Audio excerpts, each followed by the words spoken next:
I've seen a lot of websites getting hit.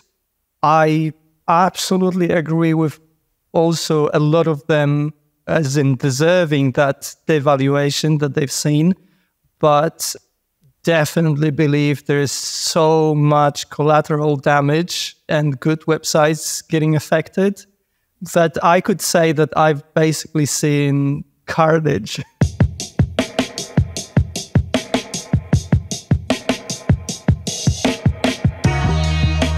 Welcome back to Content in the Kitchen, where we gather around the kitchen and chat about content marketing. In today's episode, we're chatting with Paluszak, who is a specialist in technical SEO and organic search. He's also a software developer and IT architect who loves to simplify things, especially in SEO.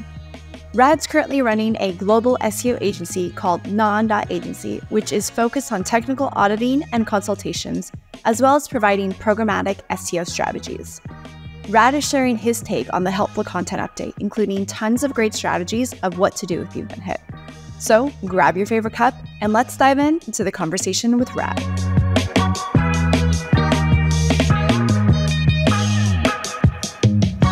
So let's dive into things today. I would love to know, when you are not doing SEO and busy behind your desk and you find yourself in the kitchen, what is your go-to dish to cook up? My favorite dish, I'm Polish originally, so my favorite dish is one of the Polish traditionals, and it's called bigos. It's almost as if whatever you have in your fridge, you can put in there and you're going to cook it. The main ingredients are fresh cabbage and sauerkraut, and then different meats and mushrooms, and I add smoked whiskey to add smoky flavor to it. That's my secret sauce. And yeah, you cook it probably for 4 hours, but you just let it cook on the stove and that's it. You don't have to maintain anything. Only maybe stir it from time to time. And it's super, super nice if you like traditional stuff. It reminds me of my childhood. So highly recommend. I love the addition of whiskey. Is it a bourbon, a rye, or does it matter? I'm a big fan of single malt. So I'm actually adding like maybe 20 mils of single malt Ardbeg specifically because it's very thickly smoked. But if you have anything smoked, it's got to work probably. That sounds absolutely delicious. We'll definitely try that. Switching gears and going straight into helpful content update, I would love to hear from you. I know the helpful content update was last year. We've got the March quarter update that is tearing everything up and freaking everyone out a little bit. We're starting to see things happen for some brands, and for other brands, we're seeing nothing happen and just waiting. I'd love to hear your opinion on what you've seen so far and your prediction of what this is going to look like as far as a search atmosphere as the March core update completely rolls out and people start to make changes to their sites. Yeah, I'd like to start it with a very deep and long sigh because this is basically the best expression of what I think and feel about those two updates, helpful content and March update. I've seen a lot of websites getting hit. I absolutely agree with also a lot of them as in deserving that devaluation that they've seen, but definitely believe there's so much collateral damage and good websites getting affected that I could say that I've basically seen carnage happening in Google search results, essentially. I am still yet to see a full recovery post helpful content update, which has been over 6 months ago now. So if any of guys listening can send some examples, I would be glad to, and I would be really happy to review them. We're working with a few clients who joined us after HCU, maybe between October, November, December, and we're not seeing much movement in a positive way And for a couple of them, the March update actually brought their traffic even lower than helpful content. So yeah, and we try to have this approach that is pragmatic, but at the same time, when you're hit with something as severe and harsh as those two updates, specifically HCU, because this is when those clients joined us, we try to fix as much as we can. Okay, and content, all of them, for the record, all of these sites are content-heavy sites that are mainly making money from either affiliate or ads or both, maybe some drop shipping along the way, but they're all based on content. And when you have like 600,000, sometimes 2,000 articles, it's quite difficult to pinpoint exactly what you need to start rewriting. It's a mammoth task to rewrite everything. So then at the end of the day, this is what we're trying to do at the moment, because everything else is fixed. So we're trying to rewrite content and also think about what we can add to those websites to maybe make them more useful at the larger scale that will overcome what their content or the scale that their content was affected at.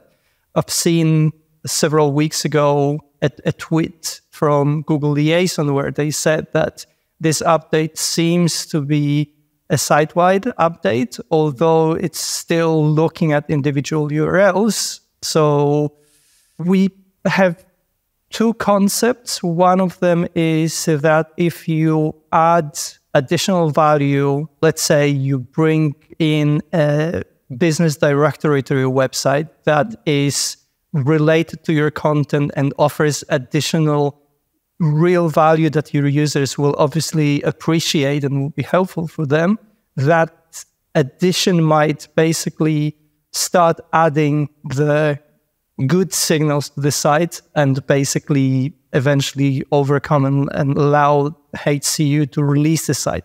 I look at this and I like this comparison when you have, for example, a dark paint and you drop just a little, like a glass of white paint to a bucket of dark paint. It's not going to do anything. But if you just keep adding, eventually this paint will become much brighter. And after adding a lot more, you can actually have it pretty much white or almost white. So this is where this concept of adding instead of removing content comes from. So we're testing that approach out. And the other approach that we're testing is something that I like calling phantom URL removal. And we've just talked about this off screen for a minute. It's inspired by a phantom pain that appears when you lose your limb, but you still feel as if that part of the limb that you lost is in pain. And there's a great episode on Dr. House in the series where he's actually helping someone with that pain.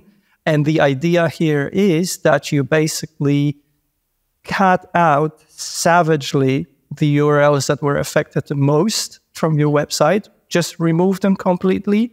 Instead of returning a 404, which is not found, we return 4, which is just a slightly different HTTP header, but it means gone, and it's a direct signal to Google that that content is gone and it's never coming back. Once we removed those URL, we start reworking this content very heavily, basically to adapt it to whatever is ranking now and whatever we can add or however we can amend it to make it truly and honestly and objectively useful or helpful. And then once we finish that work, it's probably going to be in a month's time or 5-6 weeks time, we return it, but under a different URL. So the concept here is that once Google crawls that new URL, it might see that the topic of the page is similar to of that one that was removed,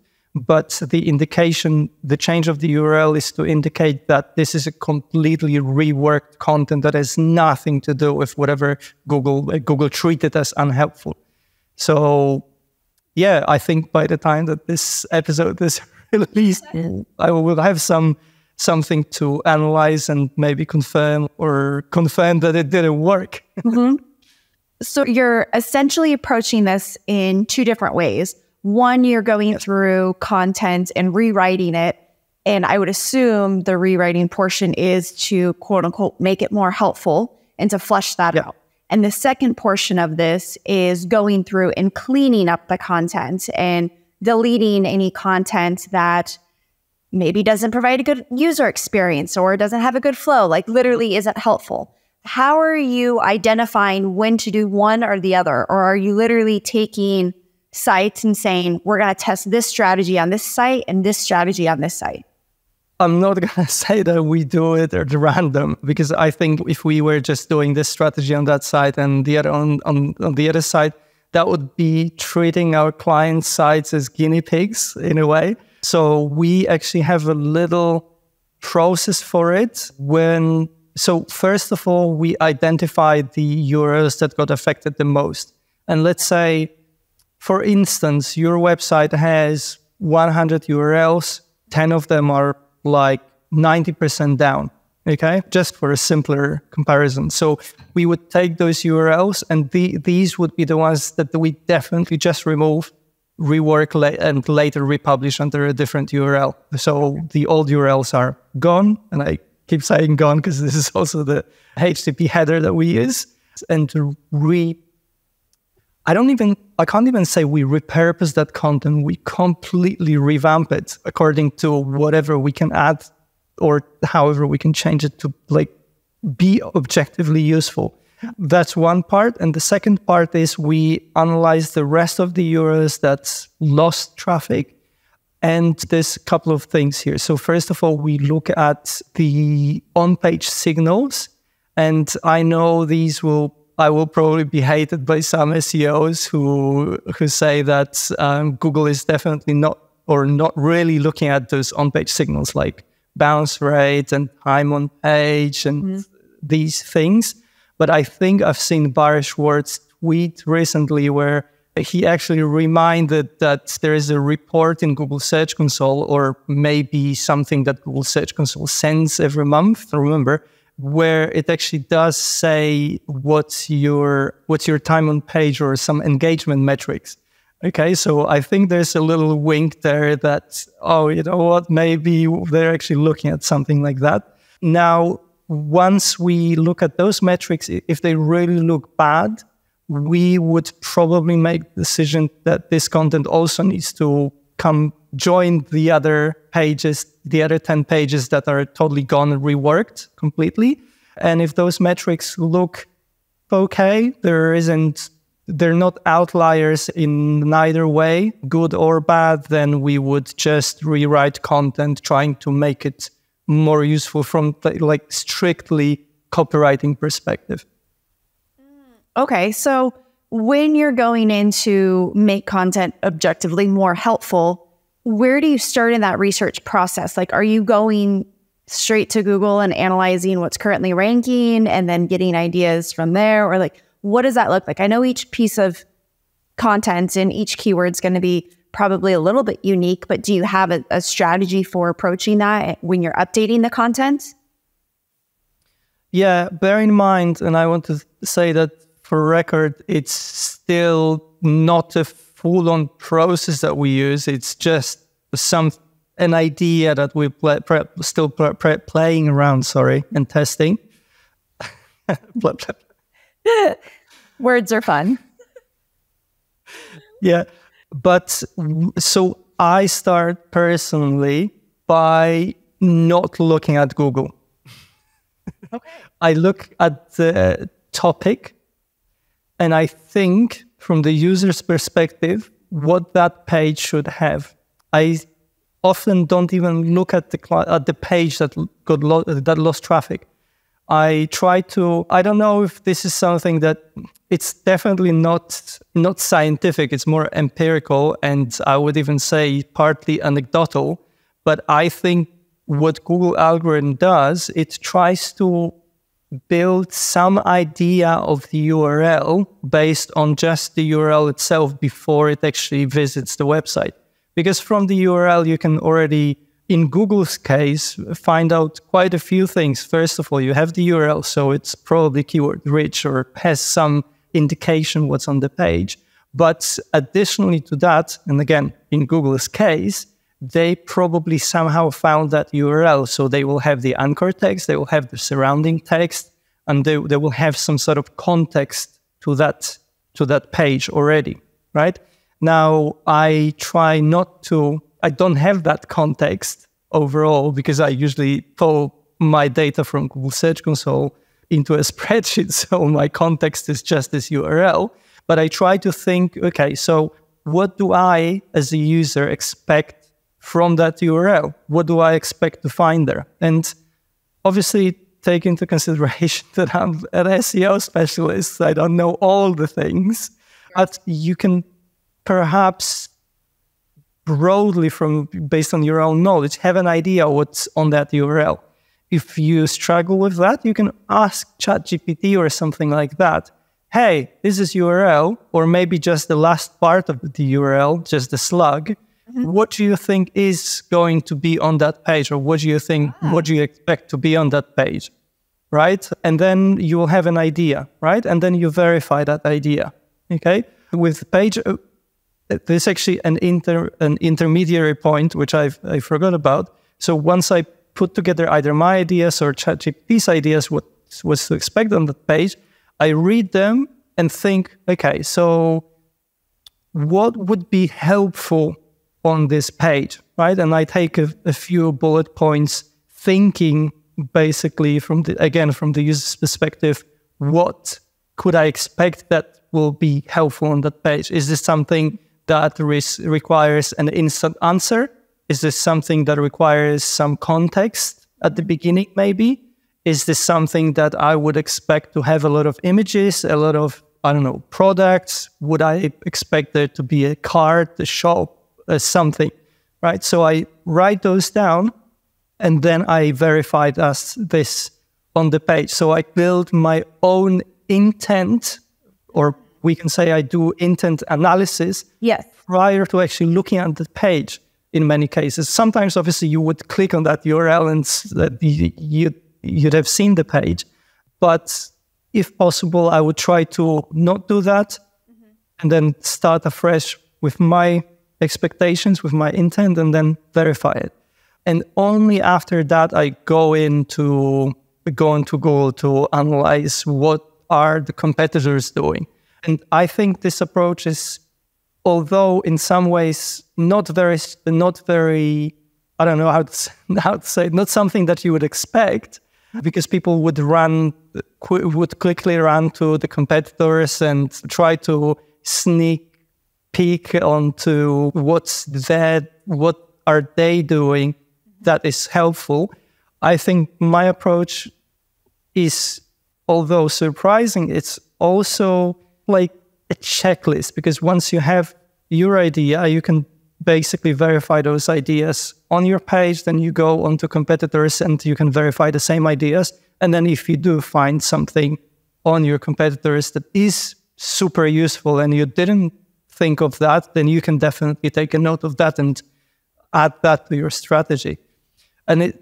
But I tell you what, Ashley, it's a very mundane process. It's sometimes killing me. Yeah, for big websites, it's like a mammoth task for sure.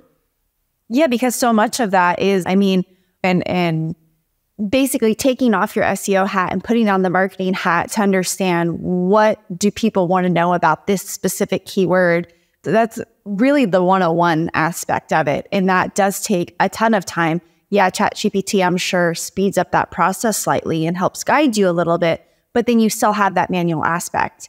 And I love that you mentioned so much of user intent, because I feel like that's what this HCU update is screaming, is create content based on user intent. So if you have a topic where people just want a 1-sentence answer because that's really going to address it. Why are we still producing 3,000-4,000 word articles on this and burying the answer 3/4 of the way down so that they have to see 5 different ads before they get to the answer?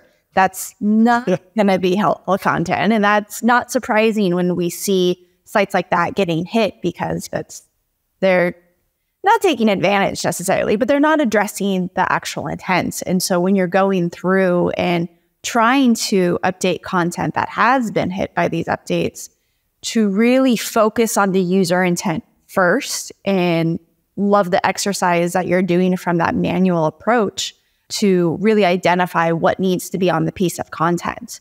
Are you then essentially, you mentioned it like rewriting the whole piece and reproducing the whole piece.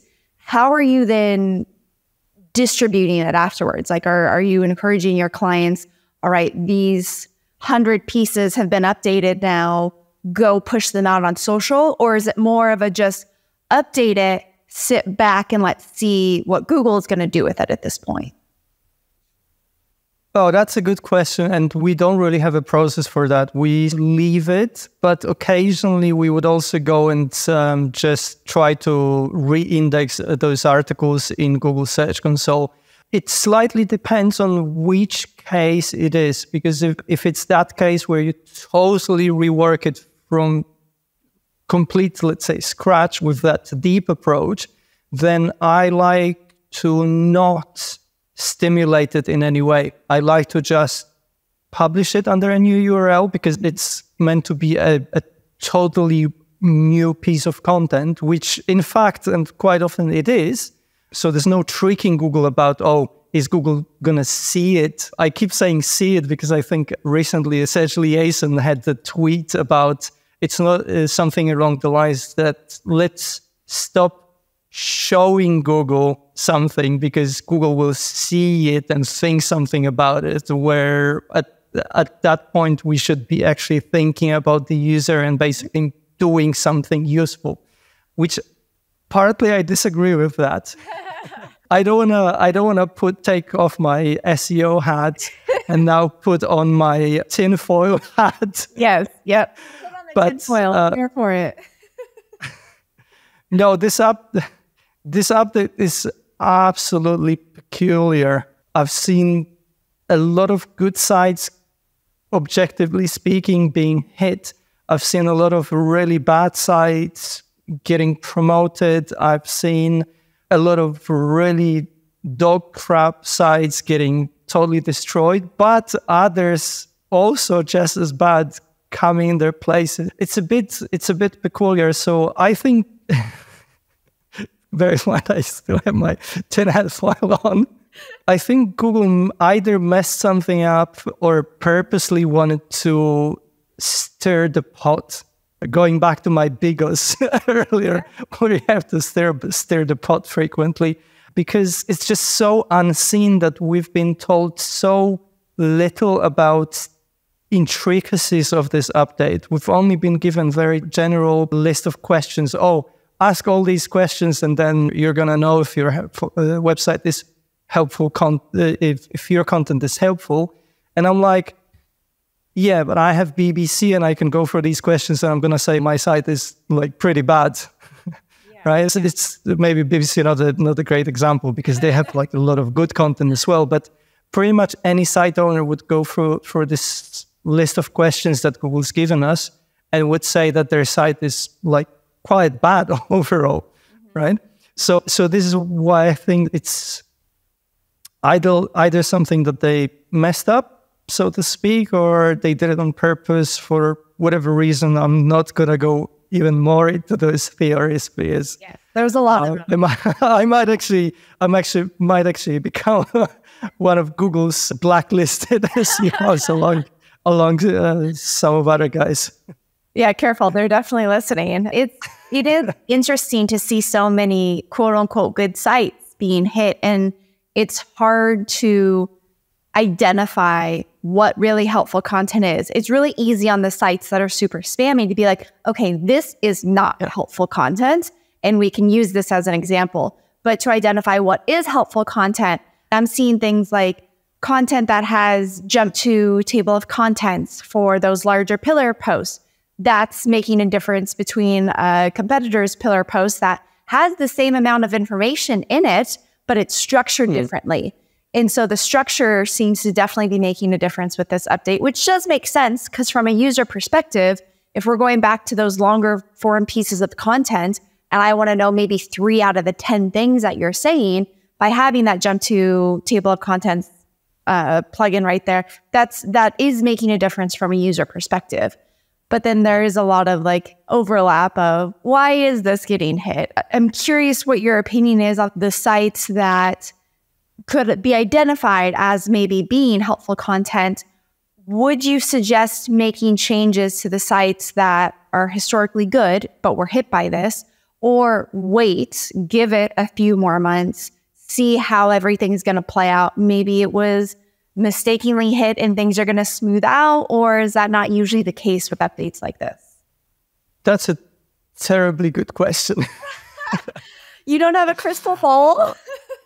I give you that. Your questions are amazing. I think, okay, so I'll give you 2 philosophies. Perfect. Ready. SEO is becoming so philosophical in general. It's turning into this good old SEO where you have 2 SEOs and 7 different opinions about the same thing. Yeah. Right. But I'll give you 2 philosophies that I use not just in SEO, but in my private life. First of all, it's Kaizen. It's this Japanese approach that you should always strive for making things better, optimizing, improving. It's constant improvement, in short. Okay? So with that, if you got hit, there's something telling you that you have things to improve. Okay?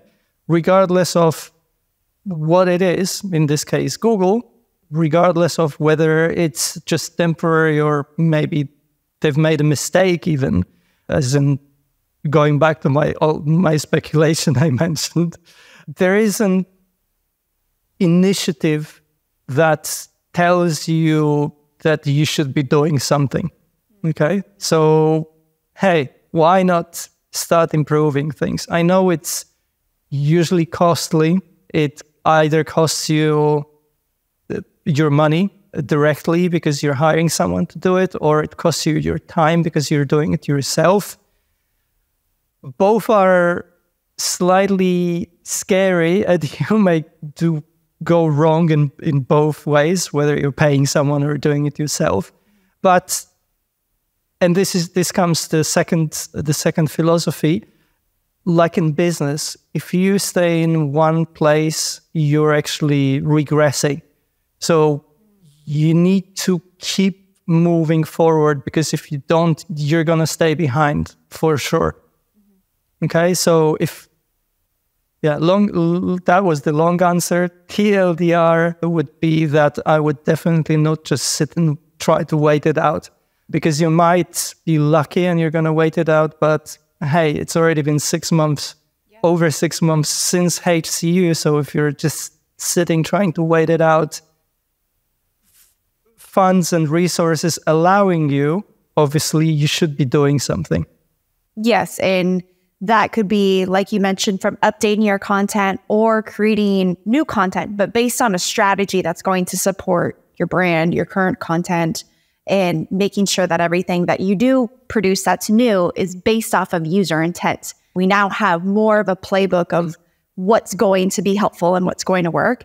Granted, a lot of helpful, the quote unquote, it is very objective, like you mentioned. But if we're thinking of user intent, if we're doing those exercises like you were doing, then creating new content should have more of an intent-based strategy to be successful. And if you're constantly improving, constantly trying to update, which your philosophy example here, then that should ideally lead you to the right path. But what the reality of the situation is going to be is TBD.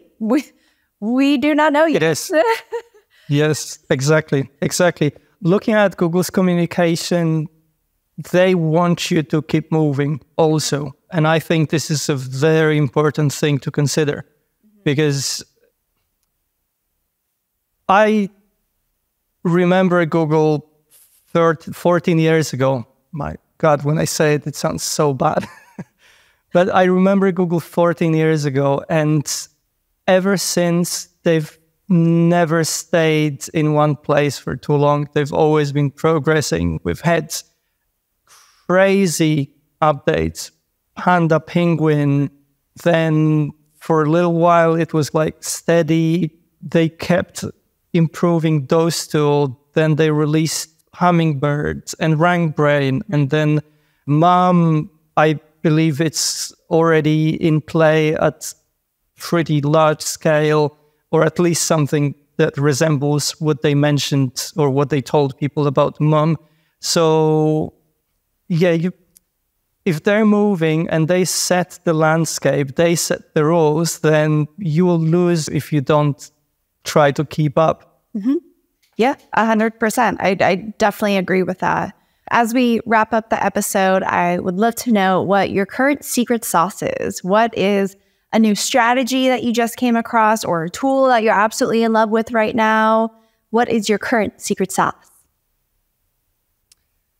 My current secret sauce, there are two tools I had to think about, because I don't really, in SEO 14 years ago, like I said, I hope you don't mind doing it, giving a little longer story. Please. 14 years ago in SEO, you would be like, oh, we figured this out and we're going to keep it from the competitors because this gives us an advantage.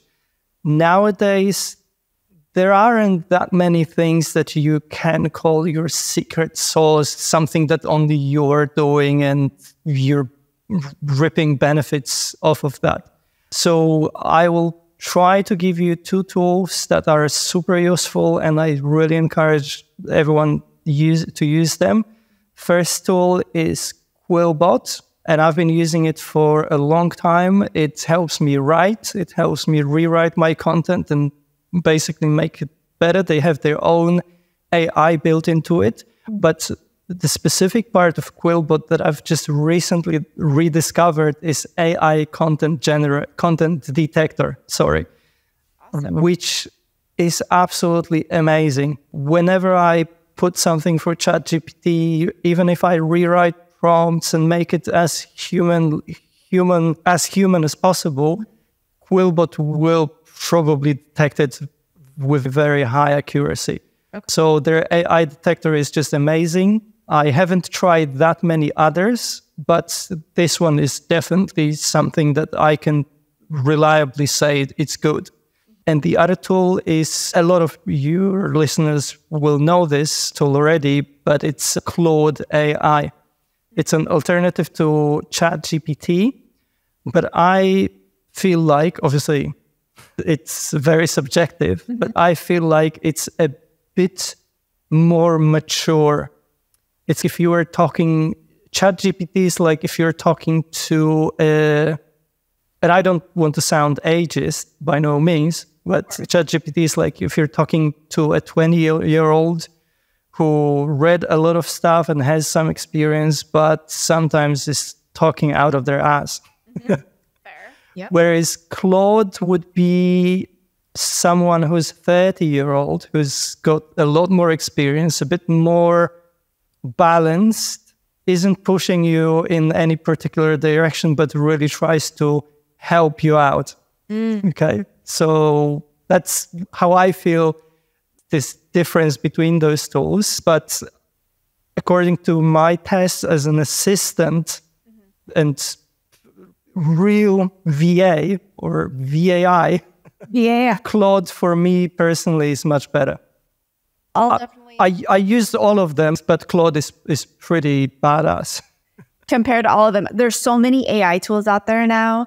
I've tried. Yeah, it's crazy. It's crazy. I've tried to carve out time on my calendar this is once a week, couple hours, just diving into new AI tools. And I still can't keep up. There's so many, but I'll definitely make sure and drop links to both of these tools in the show notes. Rad, this has been an awesome conversation. Definitely learned a lot about HPU and some ideas on what to do if you've been hit. So thank you so much for joining us today. Thank you very much for having me. I really enjoyed it.